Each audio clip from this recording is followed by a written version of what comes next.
이제 114회 이론을 볼게요. 얼른 하고 얼른 가죠. 네. 오늘은 좀 쉬시고 내일부터 좀 달리셔야죠. 장보는 내일 나오고요. 저도 궁금하네요. 광주대만 아니었으면 좋겠다. 저도 이제 내일부터 벼락치기를 할 예정입니다. 공부하시다가 막히는 거 있으면 물어보세요. 저도 맨날 그거 하고 있을 거거든요. 네, 이론을 좀 보도록 하겠습니다. 좀 생각보다 괜찮지 않나요? 막상 해보니까. 여러분 기출 10개만 채우고 가세요. 그럼 진짜 그냥 막 엄청 불안하진 않을 거예요. 10개만 딱 채우세요. 하루에 2개씩은 할 수 있잖아요. 네, 일주일만 고생하시면 돼요. 운 좋으면 충분히 합격합니다, 진짜로.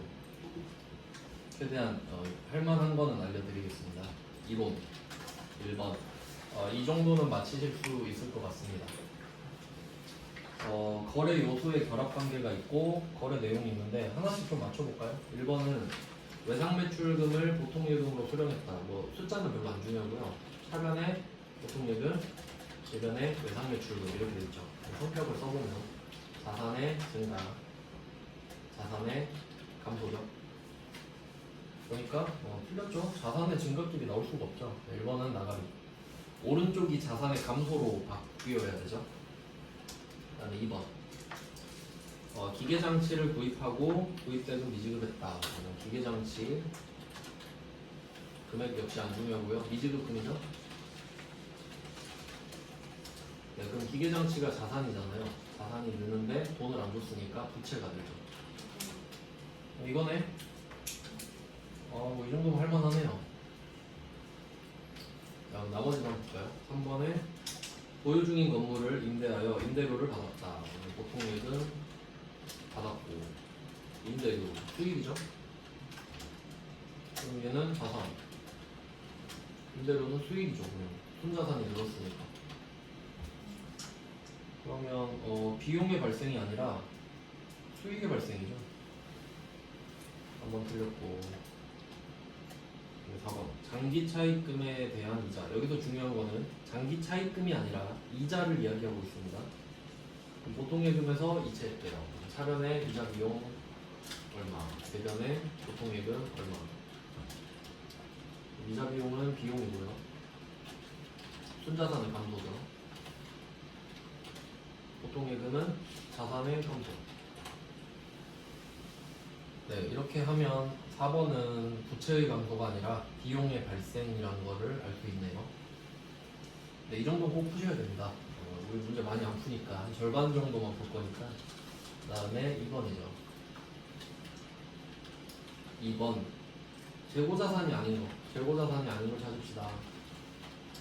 별로 안 어려워 보이는데 1번에 일단 약국의 일반의약품 재고자산이죠. 2번에 제조업의 제품 맞고 3번에 부동산 매매업 토지 다 상품이네요. 4번 병원 사업장 소재지의 토지랑 건물은 사용 목적이죠. 그러니까 4번은 유형자산이라고 적어두시면 되겠죠. 유형자산이더라 재고자산이 아니라. 이런 보너스 문제가 있네요. 그 다음에 3번 3번은 이거는 따로 좀 기억을 하시면 이제 운 좋으면 풀 수 있는 건데 이게 연수합계법이라는 게 있어요. 그렇게 어렵진 않거든요. 감가상각 중에 연수합계법이라는 게 있는데 이게 왜 좀 좋냐면 방법을 좀 알려드릴게요. 지금 내용연수가 5년이죠. 그러면 분모가 5, 4, 3, 그러니까 1부터 5까지 다 넣어요. 거꾸로 쓸게요. 5, 4, 3, 2, 1 이렇게 다 더하면 게 분모예요. 그럼 분자는 어떻게 하냐면 분자는 5부터 역으로 갑니다. 그러면 예를 들어볼게요. 1, 2, 3, 4, 5 다 더하면 15거든요.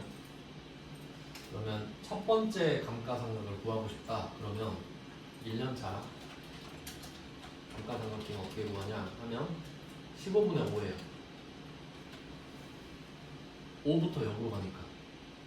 그러면 2년차 한번 해볼까요? 2년차 감가상각. 두 번째니까 5 다음 게 4죠. 4. 괜찮지 않나요? 이 정도는? 별로 안 어렵잖아. 이 정도는 외우면 2점입니다. 자, 그러고 나서 한번 볼게요. 지금 뭘 하라고 했는가? 지금 기계장치 연수합계법으로 사용해서 1월 1일부터 12월 31일까지 딱 1년 깔끔하게 줬네요. 그럼 얘는 공식이 어떻게 되냐면 1년차죠, 1년차. 1년차니까 자, 감가상각은 원래 이렇게 하는 겁니다. 취득 원가 마이너스 잔존가치 그리고 이제 상각률 이렇게 하는 건데 자, 이거 이 답을 바로 적을게요. 취득 원가가 300이죠. 300인데 잔존가치 30을 빼요. 이 말은 뭐냐면 우리가 이걸 300 주고 샀는데 5년을 내용연수로 잡았잖아요. 그럼 이걸 내가 5년 동안 쓰면 이거 30만 원에 팔아야지 이 생각을 한 거예요. 그러니까 내 생각이야. 그러니까 어쨌든 30을 빼고 시작해야지. 30은 남겨놔야 되니까. 그래서 빼는 거예요. 근데 1년 차니까 15분에 5 하면 되겠죠. 이게 답이에요. 감가상각 B. 장부금을 구하는 거예요. 그러면 이게 1년차 감가상각비니까 일단 구해볼게요. 300에서 30 빼고 곱하기 5 나누기 15 하면 90만원 나오거든요. 자, 이건 감가상각비고요. 그러면 1년차 말에 장부금액은 얘가 취득원가가 300이죠. 300에 사온 건 절대 변하지 않습니다. 근데 90만원을 깠잖아요. 그러니까 210만원 돼요. 이것만 좀 유의하시면 되겠어요. 그러니까 잔존가치는 감가상각을 구할 때만 빼는 거고 원래는 안 빼는 거죠. 300에 샀으니까. 그래서 감가상각비 구할 때만 빼놓고 구한 다음에 300에서 빼는 거다. 그게 장부금입니다. 이 정도면 좀 괜찮다고 생각을 해서 추천을 좀 드리겠습니다. 그 다음에 4번. 답이 210만원이에요, 이번. 자, 4번입니다. 무형자산이네요. 무형자산, 아까는 영업권 나왔었는데, 무형자산으로 기록할 수 있는 거를 찾아보래요. 일단 힌트를 좀 드리면, 무형자산은 대부분 번자로 끝나요. 왜냐면 형체가 없잖아요. 그래서 보통 걸리거든요. 땡땡 번자가 좀 많이 나온다. 근데 이제 예외가 개발비 뭐 이런 게 있는 건데 일단은 거의 번자 하면 뭐 때려 맞힐 수 있습니다. 한번 해볼게요. 무형자산을 찾아라. 1번 특허권 나왔죠. 첫 번째. 번자로 끝나죠? 아주 대표적인 무형자산입니다. 이 맞아요. 그 다음에 세 번째 보시면 상표권이죠. 맞아요. 두 개 더 하시면 돼요. 자, 근데 두 번째는 뭐냐면 두 번째는 이건 좀 아시면 되는데 제가 개발비 써놨잖아요. 이게 연구개발이라고 제가 한번 말씀드린 적은 있어요. 연구개발 이렇게 해서 R&D라고 한다고 말씀드렸는데 일단 연구할 때 들어가는 비용 있죠. 그건 다 비용이에요. 그러니까 연구할 때 들어가는 돈은 다 비용입니다. 비용이고 이제 개발로 들어간다는 거는 연구가 끝났다는 소리거든요. 연구가 끝나야 개발을 할 수 있어요. 그러면 연구할 때 들어간 돈 다 비용 처리했고 이제 개발로 들어오면 개발은 요건을 충족하면 자산이 돼요. 이렇게 되거든요.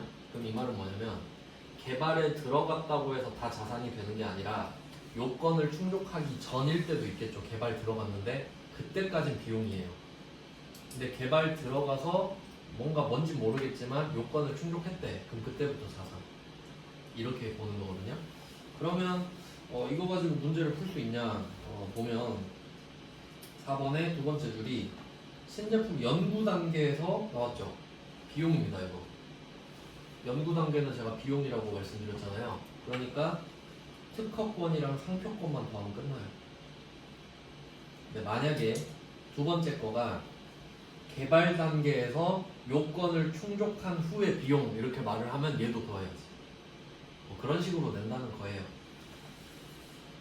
네, 4번 봤고요. 이제 5번으로 가겠습니다. 5번 매도 가능 증권이네요. 답은 좀 쉬울 것 같은데 1번 평가 손익은 기타 포괄 손익 누계액이다. 아주 좋은 말이네요. 평가 손익은 기타 포괄 손익 누계액인 OCI입니다. 자본이에요, 자본. 그래서 아까 그 제가 자본금 주식 발행할 때 막 그 내려갔다 올라갔다 하는 거 그게 매도 가능 증권이랑 똑같다 했잖아요. 걔도 자본이고 얘도 자본이니까. 네, 맞습니다. 맞는 말이고 아주 이거 시험에 잘 나오는 말이에요. 그 다음에 2번. 취득 시 발생한 수수료는 단기 비용으로 한다? 아니죠. 단기 비용으로 처리하는 거는 유일하게 단기 매매 증권 뿐이고 그 외에는 다 더하죠. 그래서 취득 수수료는 원가에 가산해 주시면 돼요. 취득 원가에 더해 주세요. 2번이 틀렸죠. 그 다음에 3번 처분 시 발생한 처분 손익. 이것도 중요하네요. 처분 손익이랑 평가 손익을 좀 비교해 보면 평가 손익은 미실현 손익입니다. 그러니까 여러분이 10만 원짜리 주식을 샀는데 11만 원이 됐다. 그럼 만 원을 번 건 아니죠. 지금 팔면 만 원을 버는 거지. 그래서 그건 손익이 아니라서 자본으로 넣는 거예요. 근데 처분 손익은 실현이 되죠. 실현이 됐어. 그럼 얘는 손익이죠. 수익 비용으로 잡는 거예요. N 아이tem, net income. 그래서 진짜 실현된 것만 돈을 벌었다, 돈을 잃었다라고 보는 거고 가짜로 번 거 있죠? 평가는 이렇게 OCI로 넣는 게 기본인 겁니다. 근데 이게 예외가 있었죠. 비교. 단기 매매 증권은 평가 손익을 수익 비용으로 잡아버렸죠. 이게 예외였어요. 왜냐면 단기 매매 증권은 단타치잖아요. 그러니까 12월 31일에 팔았다고 봐버려요. 어차피 팔 거 아니냐, 그냥 오늘 팔았다 쳐, 이런 느낌. 대강대강 해버립니다. 원칙이 아닌 거죠, 단기 매매 증권은. 그 다음에 4번, 이것도 중요한데 보유 목적에 따라 당좌자산 또는 투자자산이다. 이건 제가 보여드릴게요. 자, 여기서 한번 검색해볼까요? 우리 배웠는데 매도 가능 증권 검색할게요. 자, 123번 나왔습니다. 123번. 한 번 더 엔터 칠게요. 178번 나왔습니다. 아시죠? 작은 거, 큰 거. 작은 거 유동, 큰 거 비유동. 그러니까 작은 건 당좌, 큰 건 투자. 숫자 작은 거, 큰 거 이렇게 써보세요, 그냥. 당좌가 작은 거, 투자가 큰 거. 근데 아무 말 없으면 당연히 큰 걸로 보셔야 됩니다. 원래 성격이 투자 자산이거든요, 원래 성격이. 근데 특이한 게 당좌 자산으로 가는 거고요. 그 다음은 6번. 이거 보너스 문제네. 6번. 차감 계정인데, 차감 계정. 채권의 차감 계정입니다. 자, 그러면 나머지도 한번 생각해 보면 일단 이건 아셔야 돼요. 지금 6번에 선지가 4개 있잖아요. 넷 다 차감 계정은 맞아요. 근데 물어보는 건 채권의 차감 계정인 거예요. 그러니까 차감 계정은 대표적으로 여러분이 2개는 좀 정확히 알고 계셔야 돼요. 첫 번째가 유형 자산에 대해서 감가상각 유계, 이거 간접적으로 빼죠. 그래서 장부 금액이 나오잖아요. 그러니까 이게 가장 대표적인 차감 계정이에요. 감가상각 유계액은 유형 자산의 차감 계정입니다. 그 다음에 또 지금 아셔야 되는 건 수취채권. 수취채권은 시간이 지나면 돈을 받을 수 있는 권리예요. 그래서 대표적으로 매출채권, 미수금, 대여금 등이 있죠. 기다리기만 하면 돈 받는 거니까.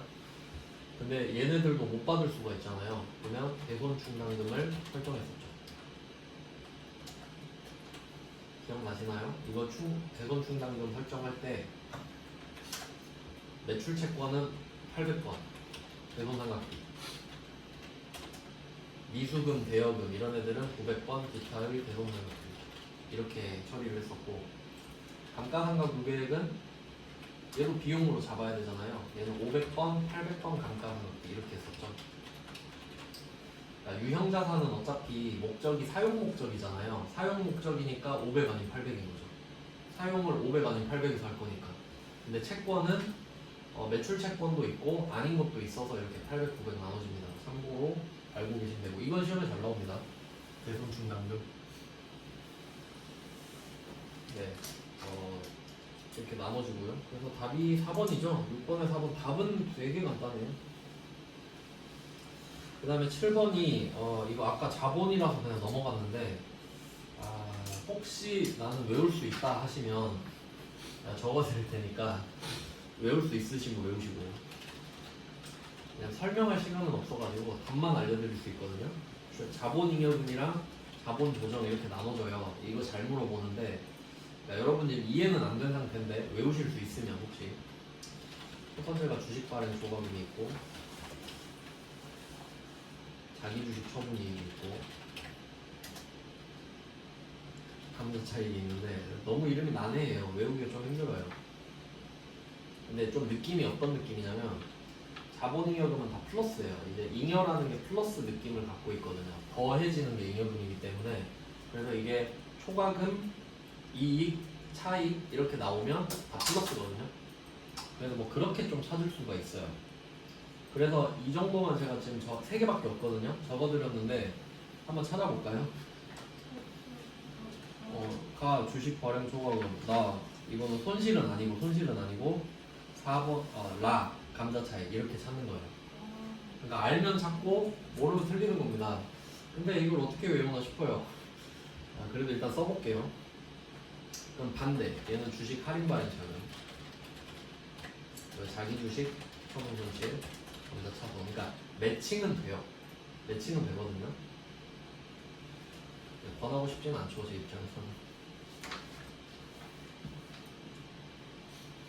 이런 식으로 좀 플러스 마이너스 느낌은 나는데 자본잉여금은 3개밖에 안 되니까 좀 외워두시면 괜찮지 않나. 자본조정은 참고로 더 있거든요. 자기 주식, 유료 주식 그러니까 제가 보기에는 이것만 외우시는 건 좀 괜찮지 않나. 자본잉여금 가능하시면 아님 말고.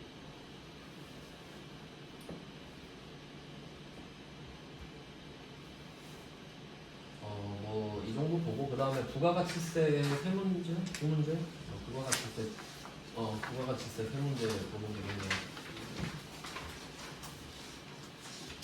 13번 우리나라 부가가치세법 특징.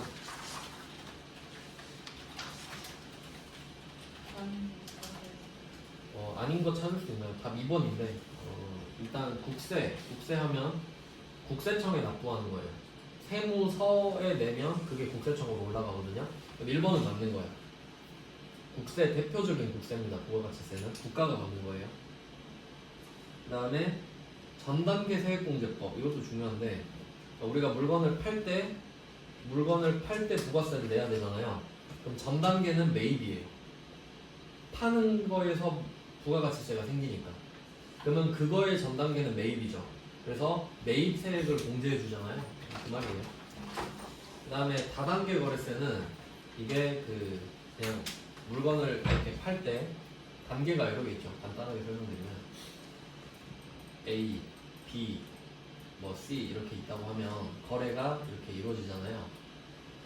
금액은 대충 써볼게요. 뭐 예를 들어서 500원에 팔고 700원에 팔았다 이렇게 하면은 그러면 A 입장에서는 500원에 팔면서 50원을 더 걷어서 50원을 내야 되고 그럼 B 입장에서는 700원에 팔았고 500원에 샀으니까 70원 빼기 50원 해서 20원을 납부하죠. 그러니까 이게 단계가 지금 2개 있잖아요. 거래처가 3개니까 그러면 이 사이사이의 거래 2개마다 각각 세금을 내라. 이게 다 단계 거래세예요. 단계가 여러 개 있는데 그 단계마다 세금 다 걷겠다고. 반대는 단단계 거래세. 단단계 거래세는 마지막에 한 번 때리는 거 있거든요. 개별 소비세 같은 거. 여러분 차 살 때 딱 여러분한테만 세금 때려요. 그게 단단계 거래세예요. 근데 뭐 그냥 2번이 너무 확실히 아닙니다. 인세는 뭐냐면 부가가치세는 참고로 물세거든요. 물건에 세금을 붙인다고 해서 그 말이 뭐냐면 인세는 여러분의 인적 사항을 고려하는 세금이에요. 그러니까 대표적으로 소득세 같은 게 있는데 뭐 그런 거 들어보셨죠? 부양가족이 많으면 세금 덜 낸다. 그런 게 인적 사항을 고려하는 거예요. 근데 여러분 편의점 가서 물건 사는데 혹시 가족 몇 명이세요? 이런 거 안 물어보죠. 왜냐면 물건 값에 대해서 부가세를 붙이면 끝나니까. 그래서 인생은 너무 정확하게 답이 아닙니다. 그 다음은 14번. 이게 좀 복잡해 보이는 답은 쉽습니다. 면세 대상이 아닌 것은 찾죠? 그러면 아까 뭐 알려드린 것처럼 과세 대상을 찾으시면 되겠네요. 면세가 아닌 거니까 과세 대상을 찾아보도록 하겠습니다. 그러면 하나씩 볼까요? 1번 이건 좀 기억해 두시면 좋은데 은행업 있죠? 은행업이 면세예요. 면세 사업자예요. 돈 빌려주는 거는 부가세가 안 붙습니다. 그러니까 은행업은 사실 대부업이죠. 말을 은행업이라고 하는 것은 돈 빌려주는 걸 대부업이라 하죠. 그럼 이때 은행업이 어쩌다가 건물을 팔았죠. 근데 이 건물은 과세 물건이거든요. 그럼 이제 충돌하죠. 나는 면세 사업자인데 어쩌다가 건물을 팔게 됐어요. 그럼 이제 어쩔 거냐?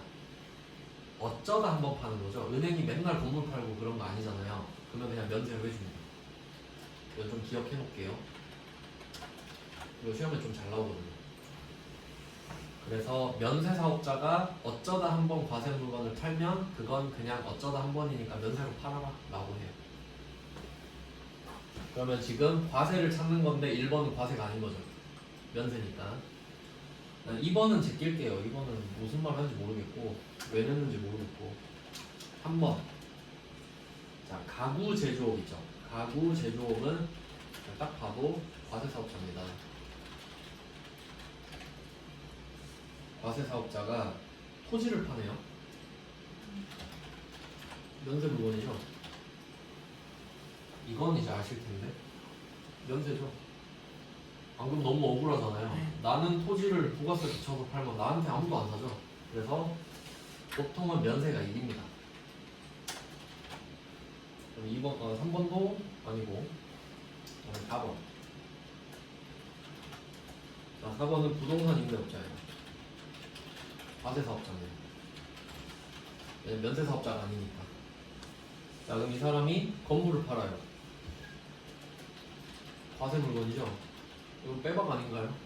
과세 사업자가 과세 물건을 팔았어. 과세죠.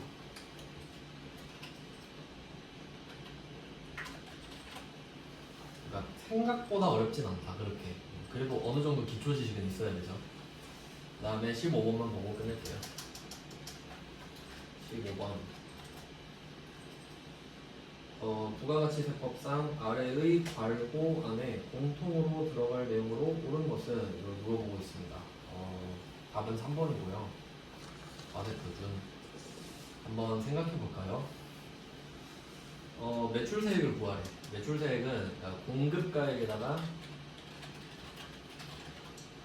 곱하기 국내에 팔면 10%, 해외에 팔면 0% 세율 적용하죠. 그럼 이때 이 공급가액이란 거는 물건 가격이에요.